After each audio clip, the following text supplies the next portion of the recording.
Yes, nkwanirizaako nnyo yonna gy'osinza okuba ng'otuwuliriza nkutegeeza nti okola ky'amaanyi nnyo okubeera ku mayengo gano aga Yugi Updates TV. Kaakati saagala kukulwisaayo mukwano gwange kubanga ku Yugi Updates TV kw'oli. Ffe tuwaayo okuba nga tukubeerawo buli mbeera twagala obeere updated mu buli kimu ekireetebwa. Wabula nga sinnagenda mu maaso teweerabira kusubscribinga. Kubiriza muganda wange na maaso n'okusubscribinga, sharinga, commentinga. Nkubiriza ojje mu comment section otangaaze eggwanga ekiriwo. Tangaaza eggwanga ki ekigenda mu maaso ng'owa relevant information okusinziira ku biki bye tuba tuwadde. Oba okitegeera mukwano gwange. Kaakati Gen. Muhoozi Kainerugaba avuddeyo naawe ensonga lwaki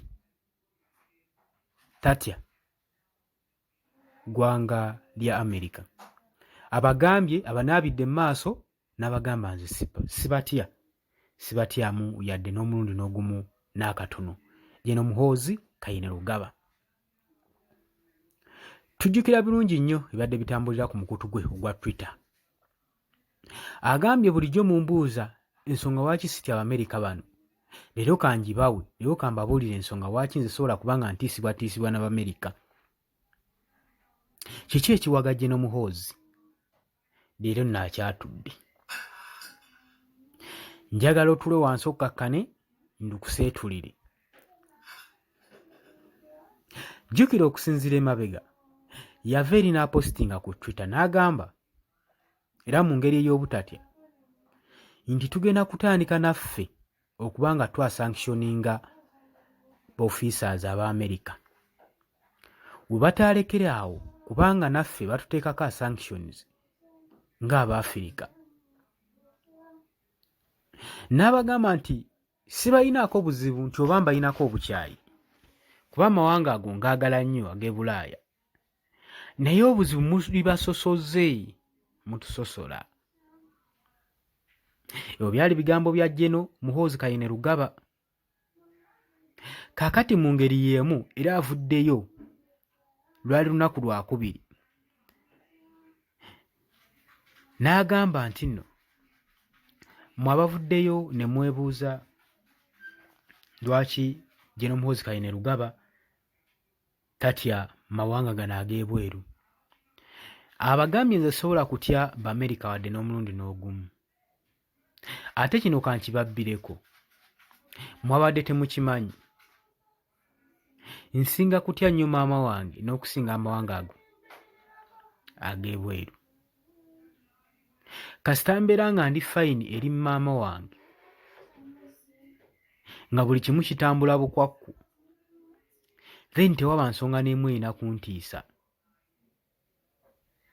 Sibatyamu yadde n'omulundi n'ogumu n'ogw'eddagala. Nsinga kutya mmange Janet Museveni. Ekyo mukimanye. Abagambye nze omwana wa Janet Museveni nnyinza tya okuba omutiitiizi nga ntya Abamerika. Azze ayogera ebigambo bye bw'atyo ng'ajja atiisatiisa amawanga gano ne gye vuddeko emabegako awo yapositingayo n'agamba nti mu bwangu ddala ambasada wa Amerika mu Uganda alina okwabulira eggwanga singa anaba nga tamuwandiikidde apology letter. Era ebyo byayitingana nnyo sources nnyingi ez'amala okugakonfaminga nga Gen. Muhoozi Kainerugaba ademandinga for an apology okuva ewa ambasada Pope William. Ebyo byonna twabiraba byaliwo. Naye nze kye njagala okubuuza, nsonga ki eyogeza Gen. Muhoozi bw'ati ku mawanga gano? Pressure, kutya, kwegumya, oba agezaako kubikkirira nsobi ze zazaakola emabega okusinziira mu posts ze? Kuba Gen. Muhoozi Kainerugaba si gwe gusoose okuba ng'akola post bwezityo, naye jjukira post z'ateekayo ezisinga azisangulayo. Twebuuza ensonga lwaki.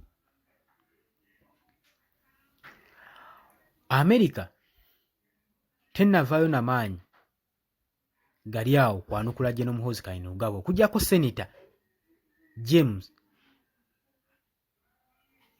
Jim Wish yavuddeyo n'abanga yanukula General Muhoozi n'amugamba alekerawo okutiisatiisa Ambassador Pope okibanga si ekyo kajja mujjuutuka. Embeera bwetyo we yabadde naye nga ye Muhoozi agenda mu maaso n'okuwanda obusaggwa n'agamba nze sibatya, si nze nakubatya wadde n'omulundi n'ogumu era sibatyangako, era ngenda mu maaso n'okukaatiriza bye nayogera.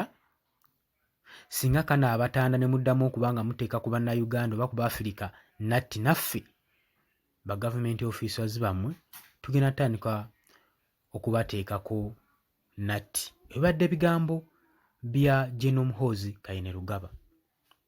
Mutegeeza jangu mu comment section, sharinga, likinga, subscribinga. Jangu otangaaze eggwanga kuki ekigenda mu maaso.